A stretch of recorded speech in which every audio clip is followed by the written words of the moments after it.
Assalamualaikum warahmatullahi wabarakatuh. Berjumpa kembali teman-teman di channel kita ya, Mas Tio KDR. Oke teman-teman, di kesempatan kali ini kita akan berbagi informasi yang seperti biasa ya. Kita masih membahas di penerimaan peserta didik baru atau PPDB, khususnya di jenjang SMA maupun SMK Negeri se-Provinsi Jawa Timur ya, khususnya di tahun 2022 ini. Nah, di kesempatan kali ini teman-teman, kita akan berbagi informasi yang sedikit menarik ya. Ya tentu mungkin ada yang adik-adik yang menunggu ya, bagaimana cara melihat peluang diterima ya. Nah, ini di jalur prestasi nilai akademik.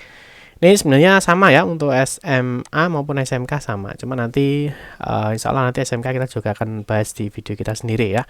Nah, ini tentunya ada yang mempengaruhi peluang ya. Peluang diterima itu tentunya ada beberapa hal yang mempengaruhi kalian diterima apa tidak. Nah, yang paling penting ini adalah ini ya.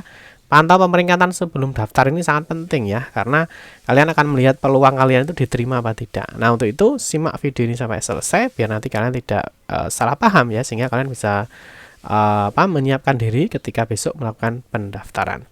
Nah, tapi seperti biasa kita ingatkan dulu, mungkin bagi kalian yang baru bergabung di channel ini atau mungkin baru melihat channel ini, jangan lupa ya, klik tombol like dan subscribe, silahkan bunyikan lonceng notifikasinya biar Anda selalu mendapatkan informasi-informasi terbaru dari kita. Bagi teman-teman yang suka membaca berita, silahkan kunjungi saja di laman resmi kita, mastiukade.com. Di sini akan berbagi informasi khususnya di seputar dunia pendidikan. Oke, kita akan melihat cara melihat peluang diterima ya, khususnya di jalur prestasi nilai akademik. Ini nanti sebenarnya sama ya untuk SMA atau SMK ya. Jadi yang digunakan seperti yang kita ketahui ya, bahwa untuk jalur prestasi nilai akademik ini tentunya adalah nilai gabungan ya, tentunya adalah nilai gabungan. Yang mana ya, nilai gabungan ini adalah nilai gabungan antara akreditasi sekolah dengan rata-rata nilai rapor semester 1 ya sampai dengan semester 5. Jadi nantinya digunakan untuk pemeringkatannya ya, untuk pemeringkatannya. Nah, ini yang belum cek silahkan dicek ya. Di sini ada lihat prestasi nilai gabungan. Jadi berapa nilai prestasi gabungan kalian yang ini nanti akan digunakan sebagai pemeringkatan ya, atau sebagai penentu, salah satu penentu untuk kalian diterima apa tidak. Nah, tentunya seperti di prosedur ya, di ketentuan ya, bahwa untuk jalur prestasi akademik sudah sering kita jelaskan. Yang dijadikan acuan ya, ini adalah nilai akhir ya. Nah, ini nilai akhir. Ya, nilai akhir yang dimaksud pada poin 2, nah ini dijadikan dasar ya, penentu pemeringkatan pada jalur prestasi nilai akademik. Jadi, saya akan lihat nanti kalian itu nilai gabungannya berapa. Ya. Terus yang kedua yang perlu kalian paham juga, di sini ada yang namanya pemeringkatan ya. Di prosedur ada yang namanya pemeringkatan. Nah, di dalam pemeringkatan untuk jalur prestasi nilai ini sudah tidak menggunakan zona ya. Jadi sudah tidak menggunakan zona. Jadi yang digunakan untuk jalur prestasi nilai akademik ini sudah murni jumlah nilai akhir. Nah, nilai akhirnya dari mana?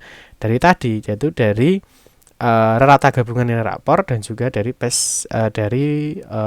akreditasi sekolah kalian. Nah, jika nilai akhir sama, ya makanya dicek itu adalah rata nilai mata pelajaran ini ya, mulai dari agamanya apakah sama, PKN, Bahasa Indonesia, Matematika, dan seterusnya. Ya, ketika semua unsur poin 2 ini sama, yang digunakan baru waktu pendaftaran. Tapi ini sangat jarang ya. Artinya mungkin yang paling sering adalah ini di jumlah nilai dan juga di nilai akhir di masing-masing mapel ini. Ya, paham ya? Jadi nanti yang digunakan pemeringkatan untuk jalur prestasi akademik adalah ini ya. Nah, ini untuk pemeringkatannya. Dan terus untuk nilai yang digunakan itu adalah rata nilai rapor dan juga nilai akreditasi sekolahnya. Paham ya? Oke, sekarang kita akan membahas ini beberapa hal yang mempengaruhi ya sebenarnya diterima atau tidak, atau kita melihat peluangnya. Itu yang pertama, yang mempengaruhi adalah jumlah pendaftar. Ini penting ya. Karena semakin banyak jumlah pendaftar, ya tentunya persaingan kalian juga akan semakin ketat. Tetapi kalau jumlah pendaftarnya sedikit, ya tentu kalian peluang diterima juga semakin besar, ya. Nah, terus kedua ini adalah pagu atau kota di sekolah. Jadi ini kebutuhan di sekolah, ya. Kalau jumlah pendaftarnya banyak dan ternyata pagu di sekolahnya sedikit, ya tentu peluang diterimanya itu kan juga akan semakin kecil. Ya, jadi dua poin ini sangat penting ya, dari jumlah pendaftar dan juga pagu. Misalkan pagunya 50 misalkan, kita kasih contoh dulu ya. Untuk pagu, nah ini kita sedikit ya. Nah, mungkin nanti ada yang tanya, Pak, kapan pagunya dibuka ya? Insya Allah pagu dibuka itu mulai besok ya, karena untuk saat ini ya pagunya itu belum dibuka karena masih mengefikkan untuk tahap 1. Jadi tahap 1 kan kalau memang ada ada pagu yang belum terisi, itu akan dialihkan ke jalur berikutnya. ya. Nah, misalkan kita pagunya SMA misalkan ya. Kalau misalkan dia butuh 10 kelas, dalam satu kelas kan 36, maka pagunya itu adalah 360. 360 ini dibagi menjadi 3 jalur ya, yang mana ada jalur afirmasi itu 15%. Jadi yang diterima di jalur afirmasi adalah 54 siswa. Pindah tugas orang tua ya 5%, 18 siswa, dan juga pagu kuota prestasi lomba itu 18, diambil dari 5%. 5% dari 360. Yang berikutnya, nah ini kota ya, atau pagu untuk prestasi nilai akademik itu adalah 25%. 25% itu dari 360 adalah 90 siswa. Jadi misalkan nanti sekolah yang kalian tuju, misalkan sekolah A, dia butuh 10 kelas, berarti nanti 10 dikalikan dengan 36 adalah 360. Nah, berarti nanti kuota yang diterima pada jalur prestasi nilai akademik di sekolah itu adalah hanya 90 siswa. Paham ya? Nah, nanti sisanya ada jalur terakhir itu adalah jalur yonasi, yang mana itu ada 50%. Nah, ini yang diterima lebih tinggi, yaitu 180 siswa. Sehingga nanti total dari semua jalur ini adalah 360 sesuai dengan pagu awalnya. Ya, paham ya? Ini hanya contoh pagu. Nah, nanti di setiap sekolah tentunya beda ya. Sekolah A itu ngambil berapa kelas, sekolah B itu ngambil berapa kelas, dan tentunya nanti akan dicek di pagu. Nah, pagunya nanti dibuka insya Allah mulai besok ya, ketika pendaftaran di jalur prestasi akademik dibuka. Yang kedua adalah nilai akhir gabungan. Nah, ini kalian harus cek ya. Nah, ini harus cek nilai akhir kalian itu berapa ya. Misalkan nilai akhirnya 90. Nah, kalau di 90, tentunya kalian nanti ketika mau daftar ya, cari yang ringnya ya, atau rentangnya itu berarti di bawah 90. Biar nanti kalian masuk di dalam ring itu. Tapi ingat ya, nanti pemeringkatannya itu masih sementara ya, belum fix. Nanti fixnya setelah pendaftaran itu ditutup. Nah, yang berikutnya adalah lihat statistik di tahun lalu. Nah, ini ya, jadi kita lihat statistik tahun lalu. Tapi ini sebenarnya nggak terlalu berdampak ya, tapi kalian punya gambarannya. Ya, misalkan di sini kita lihat statistiknya ya. Statistiknya di sini sudah tidak ada ya, karena sudah hilang, karena sudah diganti dengan pemeringkatan dan juga pagu ya.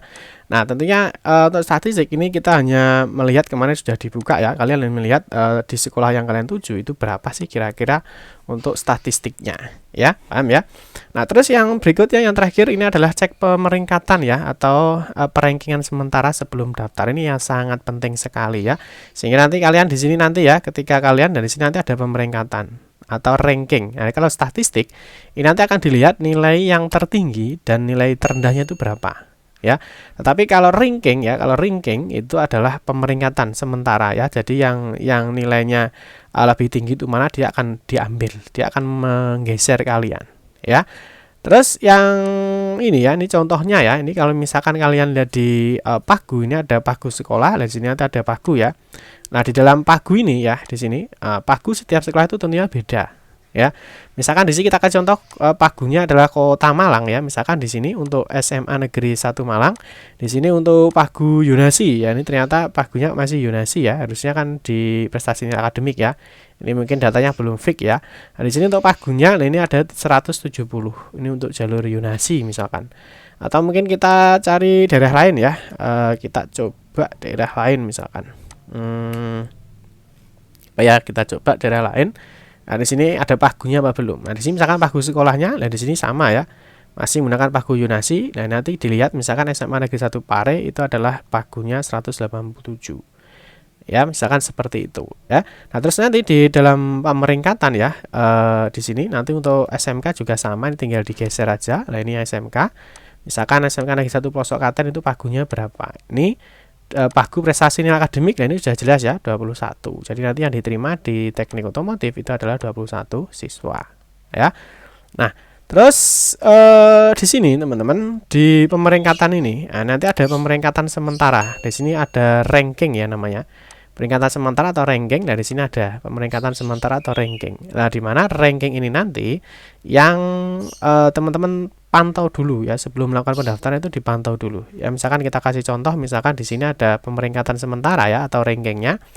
Nah, di sini misalkan ada SMA Negeri 1 Kota Kediri misalkan. Nah, di sini silahkan dipilih dulu ya. Nah, dipilih dulu. Di sini yang dibutuhkan ini ada kotanya ya, itu adalah 84. Nah, di sini kalian cek, berarti nilai yang paling tinggi itu adalah 93 ya. Dan nilai yang paling rendah ya, karena yang dibutuhkan adalah 84 ya. Di sini tentunya ada 84 siswa, dari sini yang paling rendah adalah 87. Nah, ini tergantung kalian tuh kalau melihat peluangnya, kalian tuh nilainya berapa. Kalau misalkan nilai kalian 90 dan di pemeringkatan sementara itu 87, berarti kan kalian masuk di sini ya. Nah, mungkin masih masuk di sini ya, masih di bawahnya sini ya, karena di sini nilai kalian misalkan 90, tetapi ini yang diterima adalah 87. Tapi perlu diingat, ini adalah masih pemeringkatan sementara ya. Jadi artinya nanti data ini masih bisa terus berubah ya, sampai nanti pendaftaran ini akan ditutup sampai dengan jadwal yang sudah ditentukan ya. Terus yang terakhir, jadi sebelum kalian melakukan pendaftaran, pantau dulu di pemeringkatannya. Ya, di sini nanti ada pemeringkatan atau ranking. Untuk sementara ini belum bisa ya, karena memang belum waktunya. Nah, ini nanti di sini di dalam ranking ini kalian harus lihat berapa nilai terakhir atau terendah di sekolah yang akan kalian tuju. Nanti apakah nilai kalian itu masuk di situ apa tidak. Seperti itu teman-teman ya. Nanti kalau misalkan masuk silahkan daftar. Kalau misalkan tidak masuk ya teman-teman bisa cari sekolah mungkin yang lain ya, yang masih misalkan nilai kalian 90, kalau terakhir sudah di atas 90 ya tentunya kalian tidak akan diterima di situ ya. Kalian bisa mencari sekolah lain ataupun tetap daftar di situ juga tidak masalah. Seperti itu teman-teman ya, informasi terkait dengan melihat peluang di jalur prestasi akademik ini. Terus jangan lupa nanti untuk pendaftaran di tahap 2 jalur prestasi akademik nanti dibuka tanggal 25 sampai tanggal 26 Juni 2022. Oke ya, jangan sampai lupa. Terima kasih bagi teman-teman yang sudah menonton di video ini. Mohon maaf jika ada salah kata dalam memberikan informasi dan penjelasan.